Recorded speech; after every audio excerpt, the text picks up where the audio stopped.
আউযুবিল্লাহি মিনাশ শাইতানির রাজিম। বিসমিল্লাহির রহমানির রহিম। আজকে দীর্ঘ 11 বছর পর এই দ্বিবার্ষিক সম্মেলন আজকে উপস্থিত হতে পেরে আমি অত্যন্ত আনন্দিত।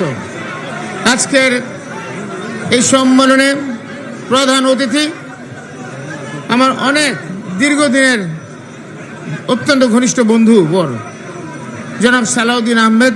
আমাদের অনেক স্মৃতি একসাথে আছে।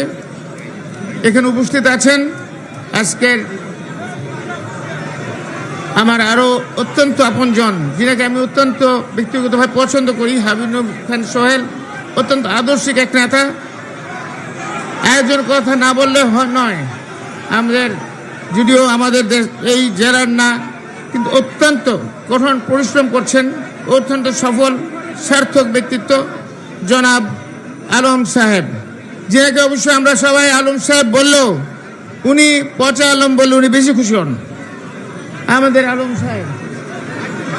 আর আরেকজন অত্যন্ত সফল এবং সার্থক আমার অত্যন্ত ছোট ভাই জনাব কায়সার কামাল সাহেব। উনি অত্যন্ত সফল হয়েছেন, সার্থক এবং আমার অত্যন্ত ছোট ভাই আপনজন তিনি আছেন। এবং সেই সাথে আমাদের আরও নেতৃবৃন্দ সবাই এখানে আপনজন। সেই সাথে আছেন আমাদের এই 10 থানার, আমার 3 থানা তো আছেই, মদন মোহনগঞ্জ খালিয়াজুড়ি তো আছেই, পাশাপাশি 10 থানা এবং 5টা পৌরসভার থেকে আগত কাউন্সিলরবৃন্দ, ভাই এবং বোনেরা এবং বিএনপির নেতৃবৃন্দ, অঙ্গ সংগঠনের নেতৃবৃন্দ, আসসালামু আলাইকুম।